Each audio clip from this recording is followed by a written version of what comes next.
Уже 75% жителей республики приняли участие в переписи населения.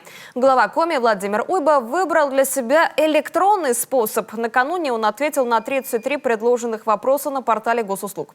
Сделать это просто, времени уходит немного, польза очень важна, отметил руководитель региона.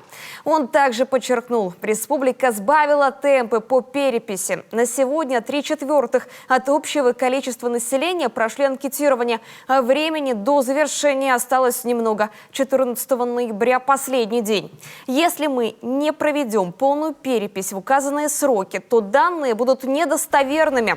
Также губернатор отметил, если вы не хотите пускать в дом посторонних, есть и другие способы заполнить опросный лист. МФЦ Ухты, Сыктывкара, стационарные участки, портал госуслуг.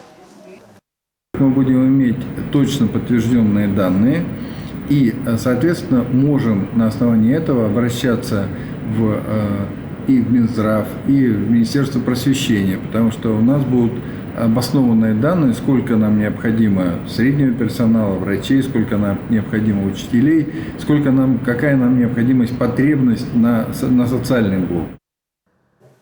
Прошли перепись, и духовные лидеры республики. Владыка Петерим рассказал, что сам он уже ответил на вопросы электронным способом. Они не вызвали у него затруднений.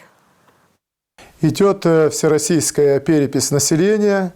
Мы знаем, верующие люди, что и сама Пресвятая Богородица со своим семейством шли на перепись. Они переписались, также назвали свои родословные, переписались в том месте, где они по рождению, а у них место рождения был не Назарет, а именно Вифлеем.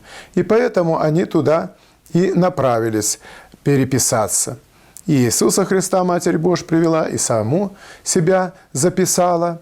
В настоящее время мы пользуемся данными переписи 2010 года.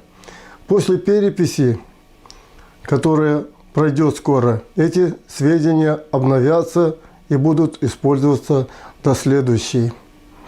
Всероссийская перепись населения является важным общегосударственным и общенациональным делом.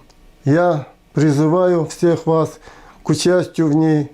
К этому призывает и наш лидер мусульман Российской Федерации шейх Равиль Хазрат Гайнуддин. Напомним, на основе переписи формируется социальная политика государства. Поэтому так важно актуализировать сведения, которые последний раз собирались больше 10 лет назад.